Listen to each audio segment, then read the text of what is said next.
Hi, friends. You know, we have 6 global threats that we have to solve in order to save the world. War and weapons, especially nuclear, and global warming are the 2 biggies. We also have to think about famine, pandemics, massive radiation exposure from something like a Chernobyl, and cyber attacks. And all of these things tend to be interrelated causally to some extent, although we address them separately as if we were in silos working separately. We actually need to approach them as a system because they are interdependent, and the solution to one of them is oftentimes the solution to one of the others. And they tend to occur in combination, which actually compounds their effects. So we do need to look at these problems and how they're related among themselves. Also, there's a question of morale. Public morale is kind of, people are horrified by the idea of having to deal with 6 different global threats when one of them is more than they can cope with. But if they realize that when you're working on one of them, you're actually contributing to solving one or more or all of them, of the others, then it's a little easier to bring yourself to be committed.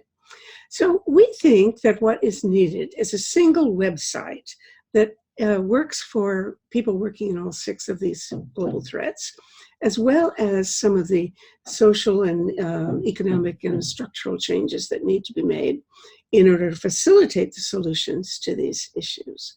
And therefore, we need a place where people working on them can come together, share their resources, their ideas, and evaluate the new innovations they come across.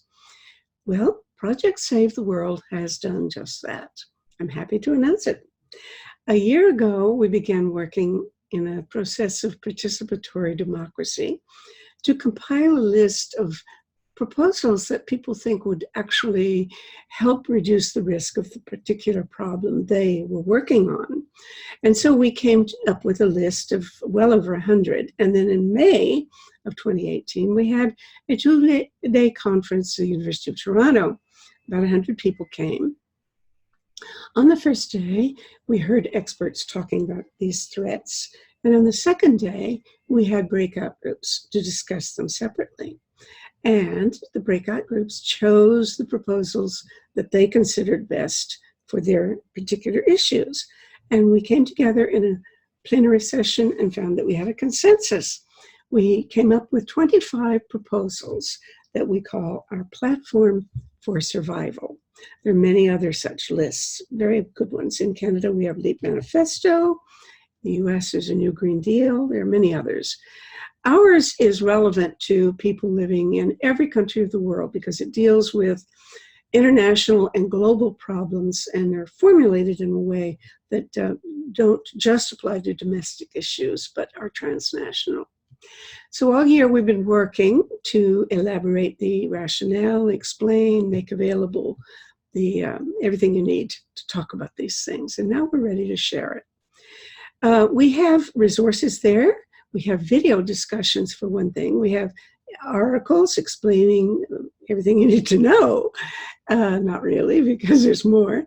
But these videos, I've been doing one every week with an expert or with several friends, whoever, who know a thing or two about a particular topic, and I have 67 of them so far.